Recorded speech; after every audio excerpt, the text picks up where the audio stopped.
자, 그 다음에 이제 기분 장애.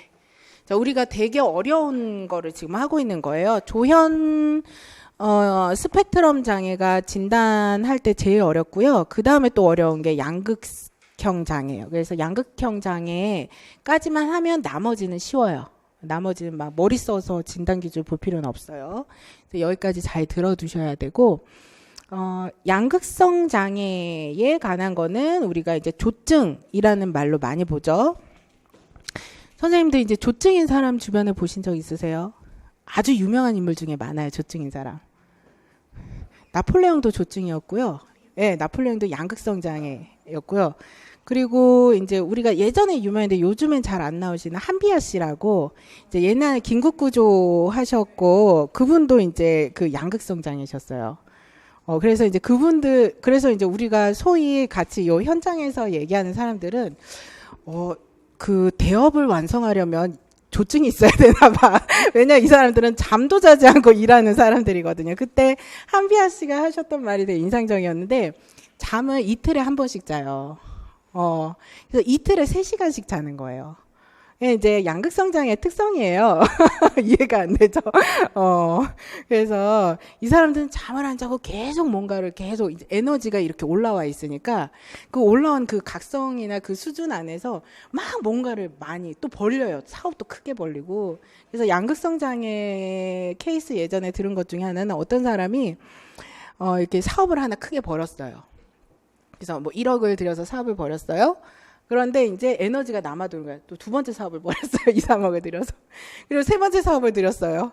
그런데 이제 막 사업을 갖다 4개, 5개를 동시에 벌였는데 이제 사업을 막 한두 개 막 망하고 막 그래서 이제 빚더미 안고 막 이래서 이제 막 괴로워지고 막 이런 사례들이 빈번해요. 예를 들면 뭐 자동차를 막 운전할 때도 막 300, 400을 밟아서 막 달리고 이게 조절이 안 되는 거죠. 요게 뜬 것들이. 그래서 나폴레옹도 양극성 장애였어요. 그래서 잠을 안 자고 일을 했대요. 그래서 이제 그래서 전쟁, 그 대단한 전쟁을 일으켰죠. 자, 그래서 그런 사람들이다라고 보시면 되는데, 이제 우리가 이제 상상해야 될 것은 학교에서 이런 아이들을 만나면 어떨 것인가를 생각을 해야 된다는 거죠.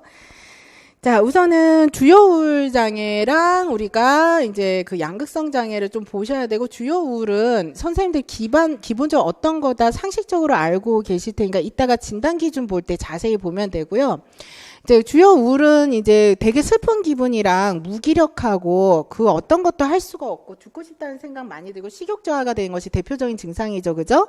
근데 이제 주요 우울 장애는 주요 우울 사파만 있는 거예요. 근데 지속적 우울 장애는 주요 우울과 경미한 우울이 2년 이상 지속이 되는 것을 얘기하죠. 근데 제1형 양극성 장애예요. 이거는 조증사파라는 게 있는 거예요. 조증사파라는 것은 이따가 배우겠지만 방금 얘기한 것처럼 아주 과도하게 고양되고 에너지가 심해서 잠도 안 자고 계속 말하고 활동하는 것을 얘기해요. 제2형 양극성 장애의 핵심은 뭐냐면 주요 우울사파와 조증이 아니라 경조증사파가 있어야 되는 거예요. 근데 여기에서 중요한 것은 제2형 양극성 장애에서는 조증사파는 있으면 된다, 안 된다? 있으면 안 된다. 여기에 조증사파가 포함되면 그것은 다 뭐다? 제1형 양극성 장애라는 거예요. 그래서 1형과 2형을 구분하는 가장 핵심 기준은 조증사파가 있느냐 없느냐. 그리고 제2형 양극성 장애의 핵심은 주요 우울사파와 경족증사파가 포함되어 있는 것을 얘기한다. 이렇게 보시면 돼요. 자, 그 다음에 순환성 기분 장애는 경조증이랑 경미한 우울 증상이 이렇게 반복이 되는 것을 얘기를 해요. 그래서 우울이 좀 더 경미한 상태로 반복이 되는 것을 얘기하죠.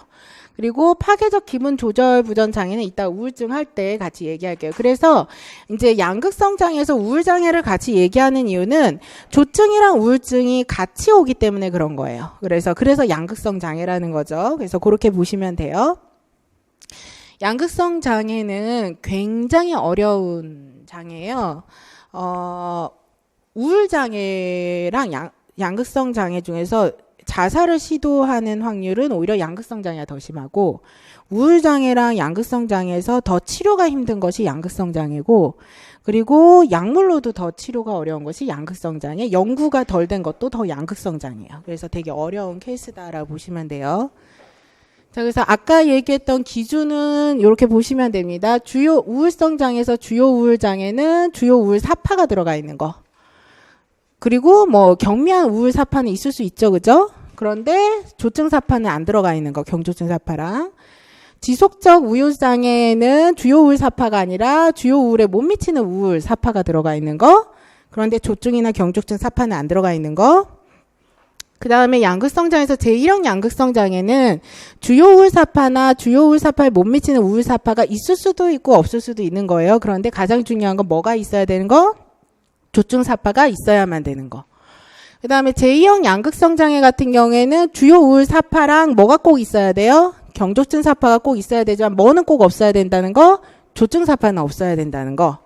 그리고 순환성 장애는 주요 우울 사파에 못 미치는 우울이랑 그 다음에 경조증 사파 두 가지가 들어가 있는 거. 구분 되시죠, 그죠? 이렇게 해서 걔네들을 구분해서 기억을 하시면 됩니다. 자, 그러면 조증 사파, 다시 말해서 제1형 양극성 장애에서 가장 중요하다는 조증 사파는 이제 어떤 것을 얘기하느냐라고 보시면은 이제 요것도 기억하셔야 되겠죠? 비정상적으로 기분이 고조, 과대, 과민하면서 에너지 수준이 비정상적으로 증가하는데 목적지향적인 활동으로. 그래서 뭐 사업을 한다. 갑자기 이제 애가 성적도 바닥인 애가 어느 날 조증이 오면은 저 사법고시 준비할 거예요. 그러면서 갑자기 사법고시 책을 갖다가 막 20만 원어치 사갖고 와요. 이게 이제 조증사파예요. 그래서 이러한 어떤 목적지향적 활동이 비정상적으로 증가하는 거. 이것이 몇 주 이상? 1주 이상. 근데 얘가 입원이 필요할 정도로 심하면 기간에 상관하지 않는다라고 얘기했어요. 그럼 입원이 필요할 정도로 심한 경우는 어떠냐? 예를 들면 그런 케이스죠. 학교 어떤 선생이 있는데 학교 생활을 잘하고 있는데 이제 이 사람이 막 이렇게 도박을 너무 심하게 해가지고 막 5천만 원을 날린 거예요. 그래가지고 그것 때문에 병원에 왔는데 의사한테 처음에는 교태를 부리면서 친절하게 자기에 대해서 얘기해요. 근데 의사가 이 사람에게 당신 이제 양극성 장애 좀 그런 것들이 있는 것 같다 얘기할 때 갑자기 폭발적으로 분노를 해요. 그리고 의사한테는 조폭을 불러서 널 죽여버리겠다 막 이렇게 얘기를 하죠. 그러면서 갑자기 약간 망상이나 환청 같은 것도 돼요. 정신증적 장애 같은 것도 양상도 나타나요. 그러면서 나는 이제 여행을 갈 거야 막 이런 식으로 얘기하는 거죠. 그러면서 이제 어때요? 막 조절이 안 돼서 이렇게 자기 일상생활도 파괴가 되고 정서 조절도 안 되고 약간 망상이나 환각 이런 것들이 심하죠. 그럼 이 정도 수준이면은 입원이 필요할 정도로 심하기 때문에 기간이 일주일 이상이 되는 것과 상관없이 조증의 사파가 있다라고 본다라는 거예요. 자, 그러면은 이 사람들은 이러한 어떤 일주일간의 기간 동안에 몇 가지 이상? 3가지 이상인데 여기서 또 중요한 건 평상시와 다른 행동이라는 거예요.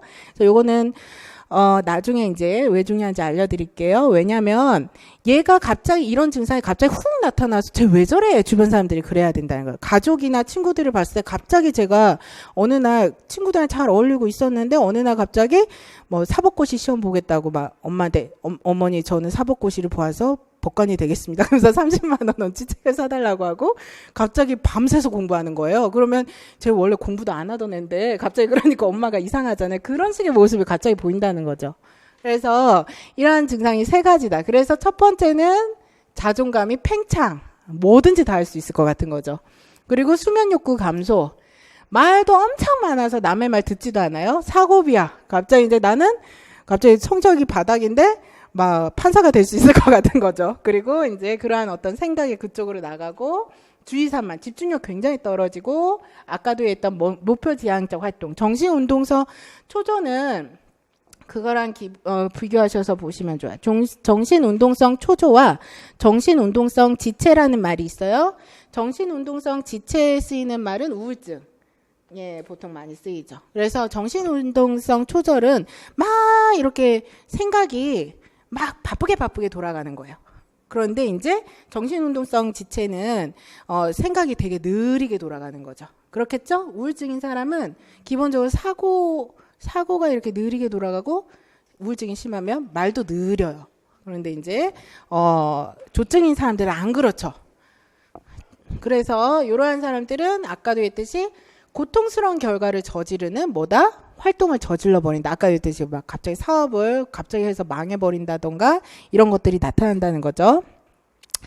자, 그래서 여기에 중요한 겁니다. 이로 인해서 조증 사파 자체는 현저한 기능을 장애시키고 고통을 주며 입원 치료가 필요할 정도의 또는 정신증적 증상이 나타났다. 입원이 필요할 정도로 심각하거나 정신증적 양상이 동반이 될 수도 있다라는 것이 조증 사파의 특징입니다.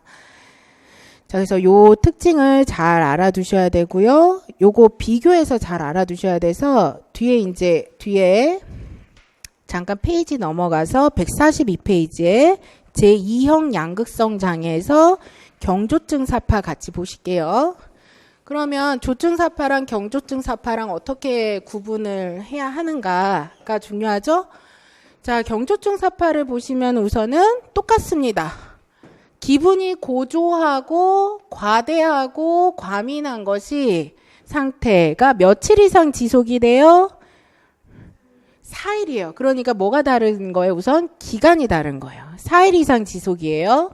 그리고 두 번째는 증상은 조증사파 비항목이랑 또 동일해요. 아까도 얘기했듯이 애가 수면에 대한 욕구도 없고 과장된 자신감, 말이 많아지고 똑같아요. 그래서 이러한 증상들이 이제 몇 개 이상 똑같이 3가지 이상이라는 거죠. 그죠? 그래서 3가지 이상이 이제 나타나는 거. 그러면 이거 구분하기 힘들겠는데 기간만 가지고 어떻게 구분하라는 거지? 쉽죠? 그죠? 그쵸? 그래서 중요한 것이 이 장애에서는 중요한 것이 요거예요. 현장 기능자의 고통이나 입원을 필요할 정도의 심각성이 없다예요. 그래서 이게 가장 정신증적 증상도 그렇기 때문에 없다다. 그래서 경조증 사파를 가지고 있는 사람들은 조증 사파를 가진 사람들이랑 다르게 일상생활이 충분히 가능해요. 그리고 입원 치료를 요할 정도 심각하지 않다 그랬죠. 그래서 일상생활이 충분히 가능하고 사회적, 직업적 기능 손상도 없어요. 그래서 이 경조증 사파를 가진 사람들은, 그러니까 이거는 경조증 사파를 가진 사람들이 아니죠. 이따가 말씀드렸지만 제2형 양극성인 사람들은 경조증 사파와 주요 우울 사파가 있는 사람들이라 그랬죠. 어떨 때 병원에 오겠어요? 경조증 사파가 있을 때는 병원에 오지 않는다. 주요 우울 사파가 있을 때 온다예요. 그래서 이것이 가장 큰 다른 점이다. 그래서 만약에 이 사람이 조증 사파가 보이는데 현실 기능을 손상을 입혀요. 그럼 이 사람은 제2형 양극성 장애라고 진단할 수 있어요? 없어요? 없다. 제1형 양극성 장애라고 진단을 해야 된다라는 거죠. 그래서 이제 이러한 어떤 그 경조증 사파가 있을 때는 제2형 양극성인 사람들은 자기가 병적이거나 약점이 있다라고 생각을 하지 않습니다. 자, 이러한 부분이 가장 큰 차이다. 나머지는 똑같습니다. 실제로 만나도 그래요, 선생님들. 그래서 이제 경조증 사파가 있을 때에 만약에 상담센터에 그 사람이 온다면 자기가 심리적인 문제가 있어서 온다라고 그런 것이 아니라 친구들이 저보고 조금 특이하대요. 그리고 이제 왠지 제가 집중력이 좀 떨어져서 일을 잘 못하는 것 같은데 왜 그럴까요? 뭐 이런 것 때문에 와요. 그래서 이게 이제 자기가 양극성 장애, 경조증 상태라는 거를 모르는 거죠. 그래서 이렇게 잘 면밀히 면담해 봐야 되는 것이 이제 만약에 그런 상태, 이제 뭐 공부도 잘하고 일상생활도 다 잘하는데 뭐 친구들이 저 뭐 특이하대요 왔어요. 근데 얘가 이제 약간 계속 상담 장면에서 계속 떠드는 거예요. 계속 말하고 상담 말도 잘 안 듣고 그 자기는 왠지 위대한 것 같아. 막 잘난 척을 막 해요. 내가 보면 위대하다고 생각할 만큼 그렇게 네가 뭐 학업 성적이 좋거나 그렇지 않은 것 같은데 막 이러는데 막 위대하대요. 그러면 이제 얘를 한번 살펴봐야 되는 것이 얘가 경조증 사파인가라는 것을 살펴봐야 되는 것이 예전에 뭐가 있는지를 봐야 돼요. 우울증이 있었던 적이 있었는지. 그러면 얘는 제2형 양극성 장애인 거죠. 그죠? 그래서 그렇게 이제 같이 보셔야 된다는 거죠. 자, 그래서 제1형 양극성 장애 진단 기준에 대해서 141페이지 마지막에 요거 보겠습니다. 앞에 있는 거는 경조증 사파, 주요 우울 사파에 대한 내용이라서 뒤에서 배우는 거랑 동일한 내용이라서 넘어가고요. 141페이지 맨 하단에 보면 제1형 양극성 장애는 적어도 1회의 조증 사파를 만족한다라고 되어 있고, 이제 조현병, 조현 양상장애, 망상장애 이런 걸로 잘 설명되지 않는다, 이런 것들로 이제 설명이 되고 있죠, 그죠? 우리가 알고 있는 겁니다. 요거는 이제 참고로 아시면 되겠습니다. 자, 제1형 양극성 장애의 경우가 이렇게 세 가지가 있을 수 있다는 거예요. 1회 조증만 있는 상태일 수 있죠. 우선 조증이 있으면 양극형 제1형이니까 조증만 있을 수 있어요. 그리고 혼재성 사파라는 것은 조증 사파랑 주요우울 사파가 동시에 일어나는 거를 얘기해요. 그래서 그런 것들이 나타날 수 있고, 제2형 양극성 장애는 현재 조증 사파인데 과거에 이제 주요우울 사파 이런 것들, 혹은 이제 과거에 조증이나 주요우울 사파 이런 것들을 경험한 적이 있는지, 그래서 현재는 조증 사파인데, 그리고 그 다음에 또 하나의 경우는 최근에 주요 우울일 수도 있죠. 그죠? 그리고 경조증일 수도 있어요. 근데 과거에 조증 사파를 경험했는지.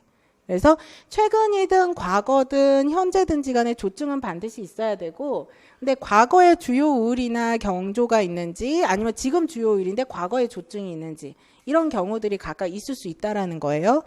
왜 이거를 이렇게 보느냐면, 임상에서는 양극성 장애 진단은 어떻게 내리기가 쉬워요?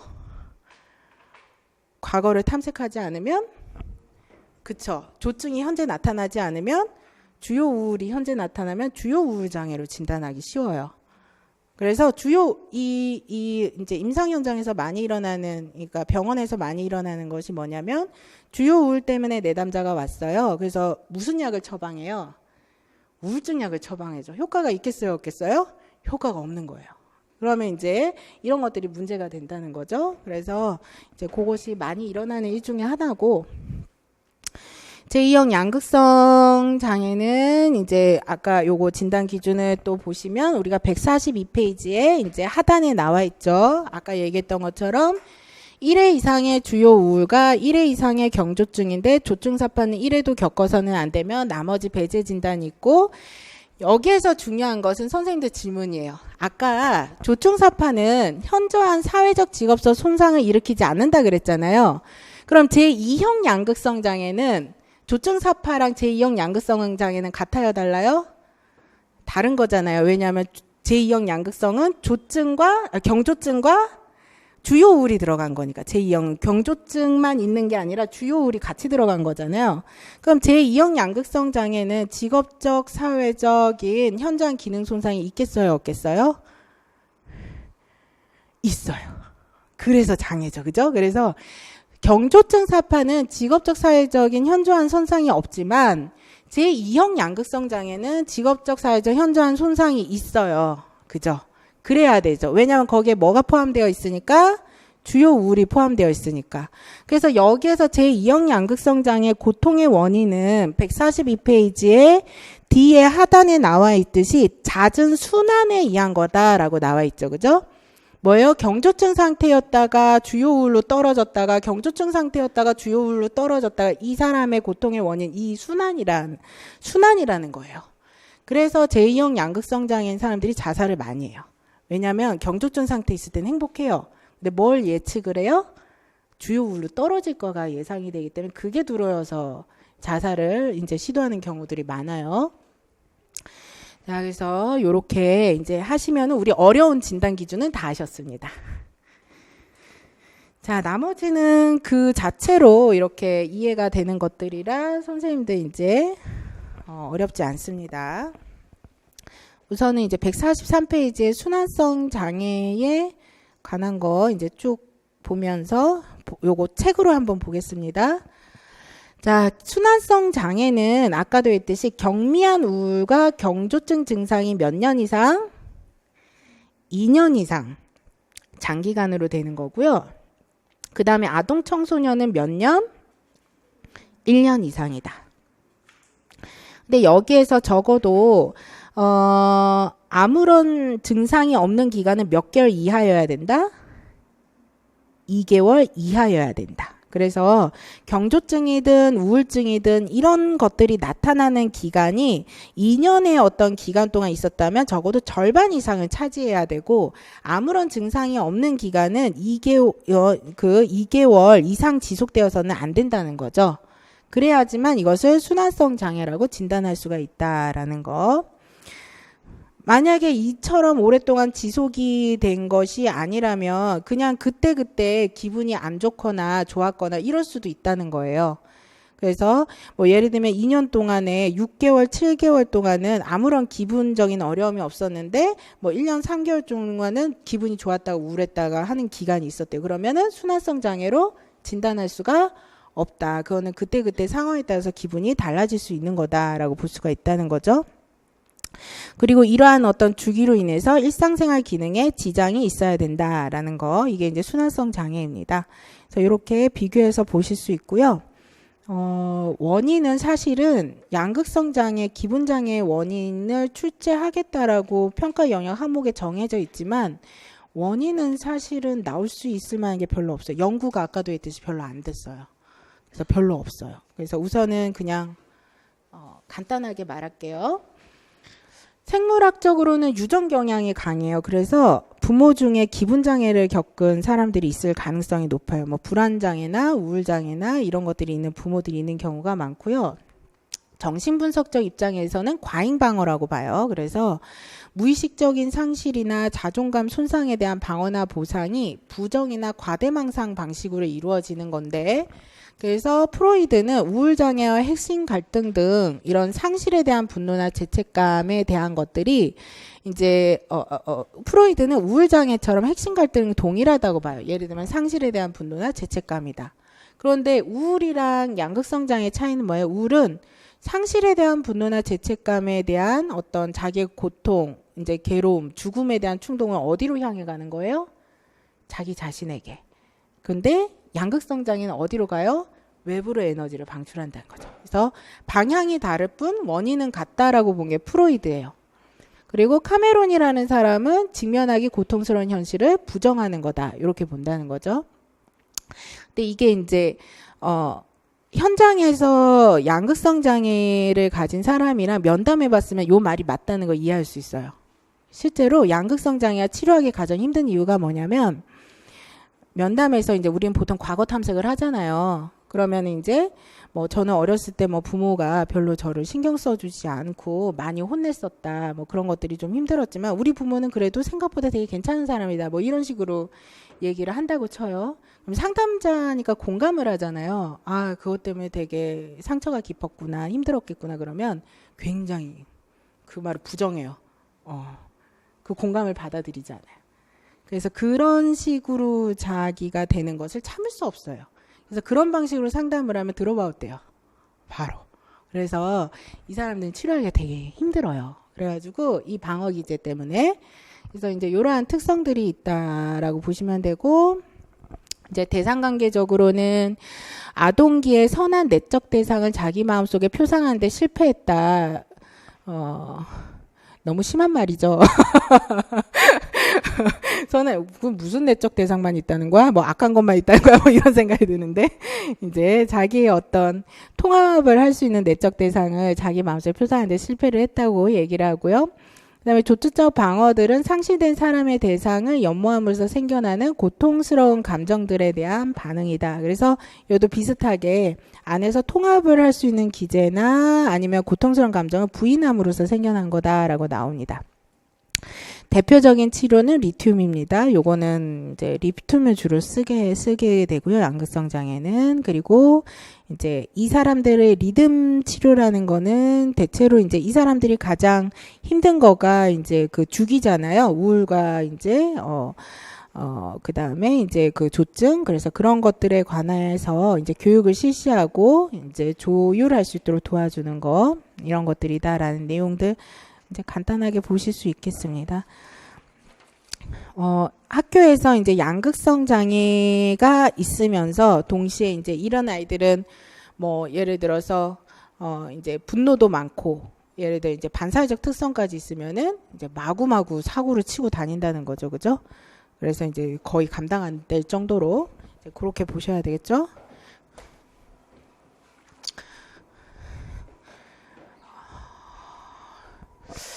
어, 시간이 애매해서 우리가 굉장히 그 농도가 높은 공부를 한 것 같아서 우선은 여기까지 하고 점심시간을 갖겠습니다.